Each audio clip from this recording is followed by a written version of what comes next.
Hi, friends. Welcome to the Bride of Christ, Bride of Messiah, for Hebrew Nation Radio and for YouTube both.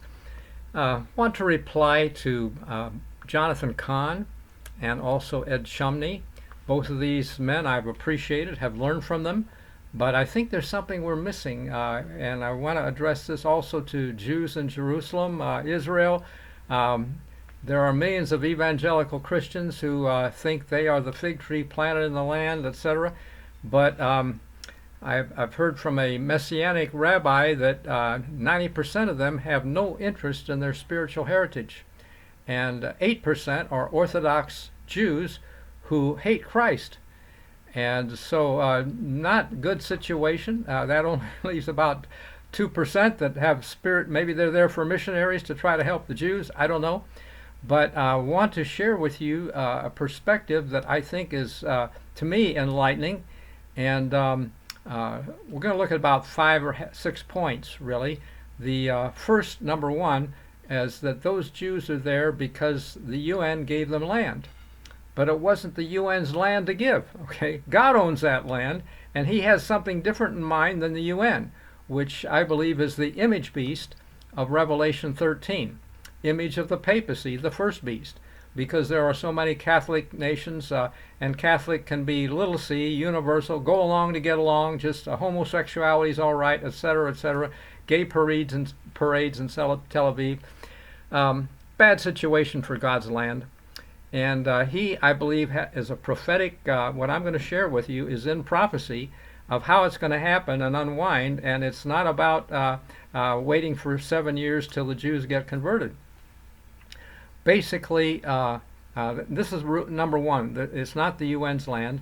Number two, the Jews didn't know how to count. Okay, the 77s of Daniel 9, verse 24 to 27, pointed to Messiah in verse 25. Messiah, anointed, and Yeshua. Christians know him as Jesus, but really there was no J in Hebrew or J in Greek. It's really Yeshua, and he was cut off in the midst of the week, a week of years. After 3.5 years, he was cut off from his ministry. But and then Daniel 9 shows that the city of Jerusalem would be burned. Okay, the people of the prince that shall come will destroy the city. Well, the prince that shall come is from Rome. Okay, end time Antichrist from Rome to introduce Satan to the world, basically as Christ. But the Jews, the Rome came and did their thing in 70 A.D. as a sign for end times as well. And we can see this in Matthew 22, verse 6 and 7, where the remnant get their city burned. It is a wedding parable, an invitation to a wedding feast, but there was no wedding in 70 A.D. It's about end time. When Messiah comes, he knocks, we're supposed to open immediately. It's about an end time opportunity for us to be part of his kingdom, just like the Jews were when he took them to Sinai. They made a covenant. He later said, I'm married to you, return to me, in Jeremiah 3:14. He was regarding the covenant as a marriage relationship, and if we're ready and understanding it well, we can be part of his end time kingdom and be his bride. But it's an understanding that requires immediate responses. So anyway, we've said the UN was not didn't own the land. Number two, the Jews didn't count to 7 for the 77s for Messiah, nor have they counted the 7 times over that God said he's going to punish them. In Leviticus 26 chapter, he says, if you walk contrary to me, I'll punish you 7 times over. And he said it 4 times in verses 18, 21, 24, and 28. And so basically, they went into apostasy. It shows it in Ezekiel 4, verse 5 and 6. Ezekiel was asked to lie on his side 390 days, each day for a year that Israel was in apostasy. Well, multiply 390 years times 7, it's 2,730. And that's probably the longest time prophecy in the Bible, or close to it. The point is that Sennacherib came in 722 BC. And if they were to be in apostasy and be exiled for 2730, You subtract 722 from 2730, it's 2008 is what's left. And that was when they could have returned or should have returned, except there's no year zero for Messiah. It was before Messiah and after Messiah's birth, add a year. So it's 209 when they should have been able to return. But in May, at the time of Second Passover, Pope Benedict went to Jerusalem as a sign to not come back, to flee. That was the sign Messiah gave when he said, when you see abomination spoken of by the prophet Daniel, the little horn power, both in Daniel 7 and in Daniel 8, did bad things, and it represents the little horn growing out of the Roman Empire was the papacy. Protestant reformers all believed the little horn was the papacy that spoke great words against the Most High because he claims Lord God the Pope as his title, blasphemies, thought to change times and laws. That was the Gregorian calendar, also changed Sabbath to Sunday, and persecuted the saints. Protestants, 50 to 100 million were slaughtered, tortured, burned at the stake, or pulled apart on the rack. Thank you very much, Pope, for your system, but we don't need it anymore. But the UN is his road to supremacy, and so we can expect to get him to have power again 42 months, it says in Revelation 13, verse 5. We are living in amazing times, but thankful that we're not under the UN yet, because it will be bad news for those who follow Bible teachings and biblical prophecy. So we had UN doesn't own the land. Jews couldn't count the 77s. They didn't count the 7 times over that they would be punished, leading to 209 and the sign that not to come back. Why? Because God said in Zechariah 14th chapter, the last chapter of Zechariah before Malachi, the day of the Lord comes, which is the end time period, and nations will be gathered against Jerusalem to battle. Houses rifled, women ravished, half the city goes into captivity. Messiah was trying to spare the Jews. He loved them, and he said, when you see them coming, get out of there. Okay, and so we had that sign with Pope Benedict, and we had it again with the popes in 2015 when the Pope was standing in Congress. Mark 13 verse 14 says, when you see abomination standing where it ought not. The Pope represents the mother of abominations in Revelation 17 verse 5. And we also had gay marriage in 2015. Signs to flee, not to come. Woe to them with child. Okay, basically that if we think about timelines, it takes a year to get pregnant and to have a baby, and the UN recommends nursing. Hold on, I got to get this phone. Hello, can't talk to you now. I'm doing a video. Call me back later. Thank you. About an hour from now. Thanks. Bye. Okay, I should have unplugged that phone maybe, but anyway, I hope it won't ring again. These things we were just mentioning as reasons not to come to Jerusalem. It's lost my train of thought really, but the timeline for us is when Christ said, "Woe to them with child and give suck." If end times had happened the next year, women who were pregnant, women who were nursing wouldn't have had a warning. It's really presupposes a several-year warning. How many years we should ask? What do we think? Well, the end time happens to be a week of years, 7 years, okay? And weeks always start after a sabbatical. Just like the new week after Sabbath, Sunday begins the first day of the week, etc. In fact, in the book of Acts, we don't see the word Sunday, but we see the first day of the week mentioned once. But it wasn't a day of worship, 9 times the word Sabbath is mentioned in the book of Acts, and 3 times it's every Sabbath. Sometimes we get the idea from the papacy or evangelicals that they were changing the day to the Lord's Day. Well, no evidence of that in the book of Acts, okay? The first day is only mentioned once. So it's really the little horn power that tried to change times and laws, making it Sunday, because Satan really wants sun worship, okay?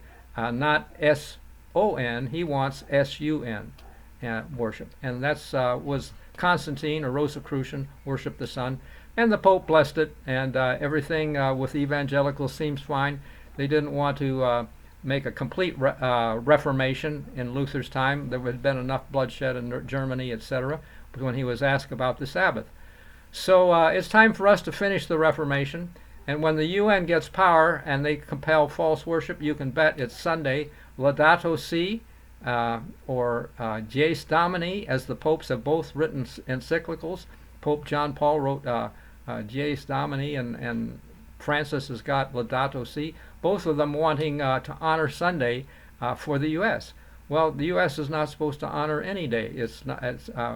The Constitution says that Congress shall make no law respecting the establishment of a religion. If you want to go to worship on Sunday, fine, that's up to you, but don't have a law about it. And the same about the shots we're getting and so on. People can have a shot if they want.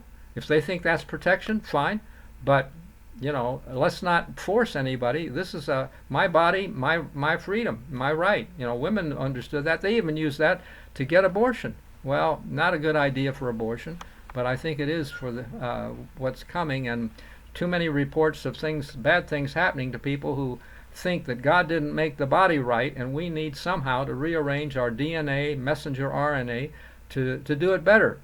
If we just eat right, we can do it. The British Medical Journal gave a report, reported how 568 healthcare workers who got COVID had 73% less severity on a plant-based diet like Daniel had in Daniel 1. When Daniel, and by the way, Christ, when he was asked about the end of the world, said to understand the book of Daniel, and he opted out, Daniel did, of the government health care plan. We need to opt out too. What medicine has is not health care. I'm a board certified in internal medicine. I taught health at Loma Linda. I'm an MD, got a PhD, a doctor of public, I have a master of public health. Sorry, my brain is traveling too fast. Master of public health degree. I think I understand it better than 99% of doctors who think we're going to need to get a shot to somehow survive this COVID. And with the British Medical Journal, they showed how 73% less severity on a Daniel diet. Dr. Colin Campbell of Cornell University did the China study, and his in collaboration with Oxford University, and they found that his 4 words are plant-based whole foods. Okay, this is not about sugar being refined from plants, not about oils refined from plants. Eat the whole food. If you want oil, eat olives, eat avocado, eat some nuts, but don't have fry your foods in a pan of oil. Because it makes the blood sticky, and then your blood pressure goes up, and you don't handle the blood sugar as well. Diabetics on a low-fat diet can get off of their pills for diabetes, etc. Pritikin proved that, 85% in the mid-70s. So, but doctors, they don't talk about it. They just want you to come back and get your prescription next month, or etc. Not good. So medical care is not health care, and we can take our responsibility ourselves. Daniel did it, and it's a great example for us. So let's see how this plays out. Basically, we should expect efforts to control us, and that's what really health care is. Governments, if you really have to have their health care, you'll do what they say, and so that's where some of this have-to mandates are coming from. But fortunately, there are enough red flags that that lots of people are being objected to, and the bad reactions to it are beginning to happen too. When we see in the news, and it's almost every day that you see somebody. I saw a youth TV star who's partly paralyzed with Guillain-Barré, and it's blamed on the COVID, of all things, when the FDA gave a report a year ago that showed Guillain-Barré syndrome is #1 on the list for possible adverse reactions. But who saw the FDA list? It was on page 17 of an online PDF, and the media's not telling you about it. They want to push, the government's pushing the shot.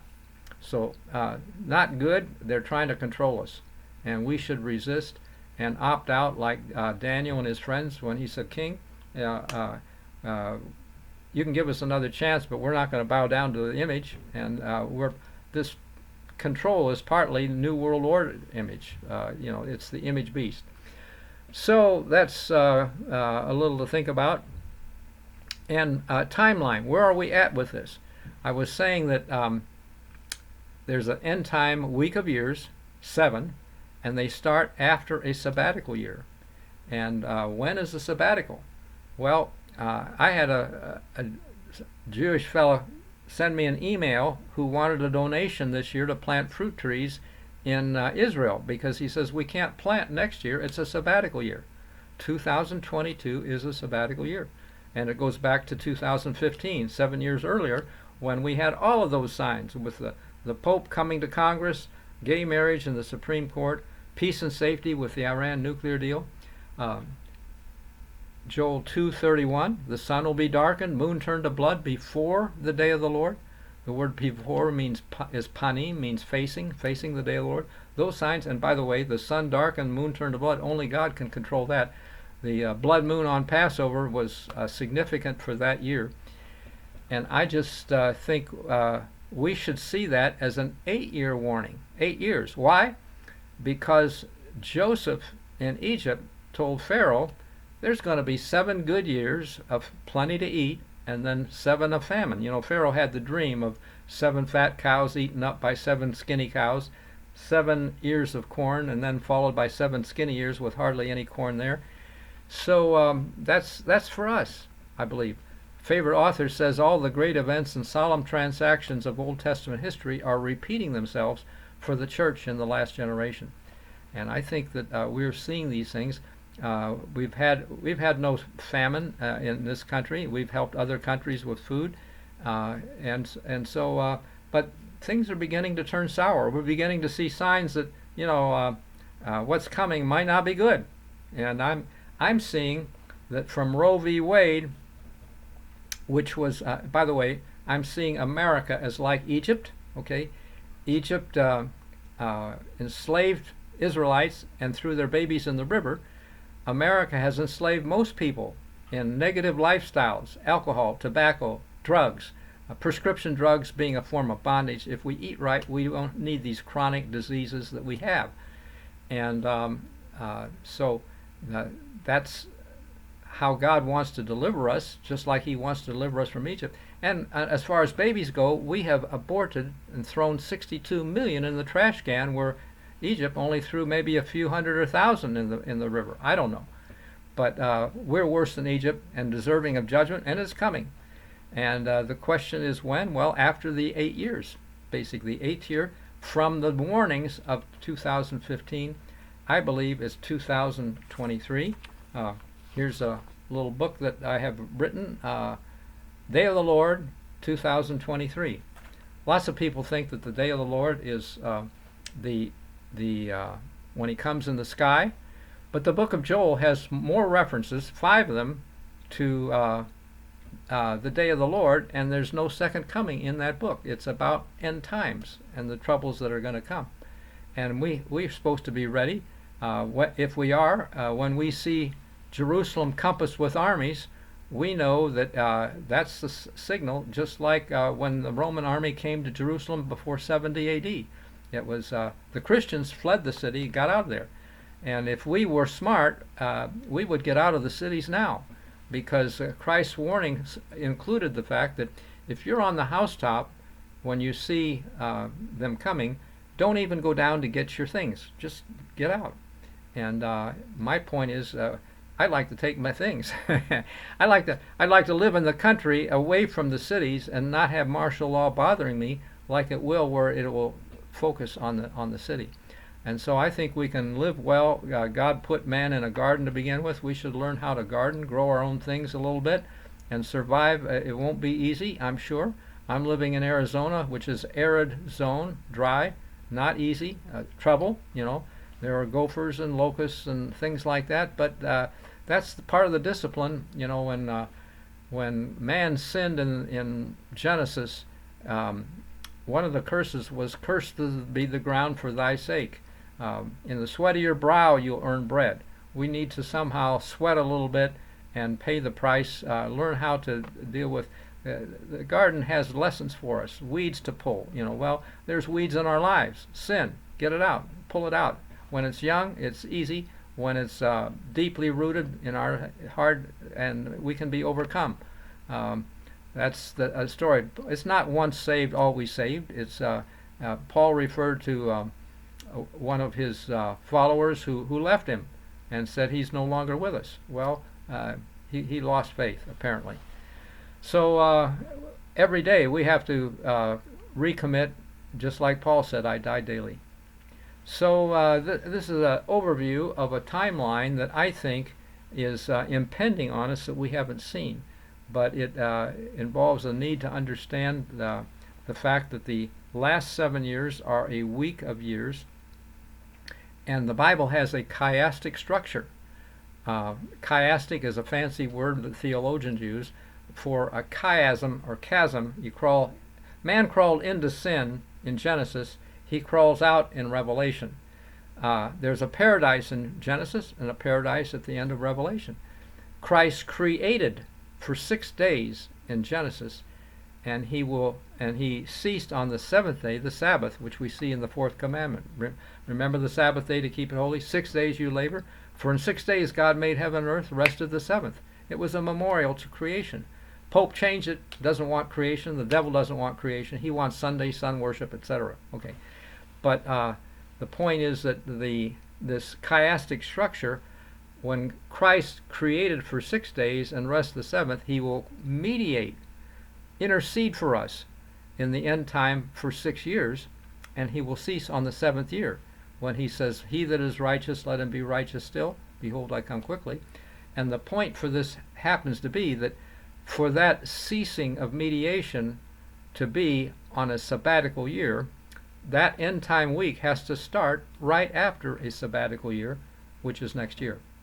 So I would bet I bet $1,000 that we will see events in 2023, and you'll get more information if you get my book. Go to Google, select books, and my name, type it in, Richard Ruhling, Ruhling, and you can get it for cheap. I think $2.99 in Kindle. I like Kindle because you don't have to pay for postage and ink and shipping and so on, and that saves me trouble too. But so just get the Kindle version. I didn't make it in the soft cover, and there are other books there too that you might like to look and get a background to, because I have some. Most of them are 5 stars. People like and what they see and read. Grady Harp, an MD. Top 100 Hall of Fame reviewer for Amazon, gave my book Health, Happiness, and Destiny 5 stars. Health, happiness, destiny. Everybody wants those 3 words. I believe health is a result of obedience to health laws, healthy, natural laws.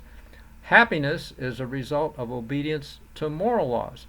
If we lie, cheat, and steal, we're not happy people. Not good, and nothing permanent in someone that's going to run around and sleep around with anybody. You want to, make a life for yourself and have children and etc. But I'm seeing now is not the time to have children, because the abomination spoken of by Daniel has stood where it ought not in Congress and in the Supreme Court. Those are abominations, decisions that they've made, and so not a time to have children anymore. And get ready, study, be understanding. Abraham Lincoln said, "I'll study and get ready. Someday my chance will come." I think our chance is coming soon, and so please study and do that.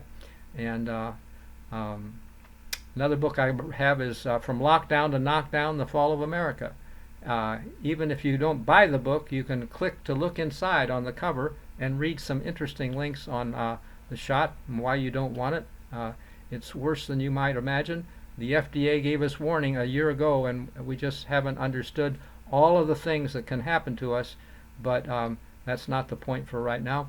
So we've talked about a little timeline, and it's not just 40 years from the fig tree. This generation shall not pass. We don't have 40 years. Thank you, Eddie Chumney. Appreciate your reference to the 40 years, but it's impending, and my time is up. God bless you. We'll see you again. Thank you so much. Bye-bye.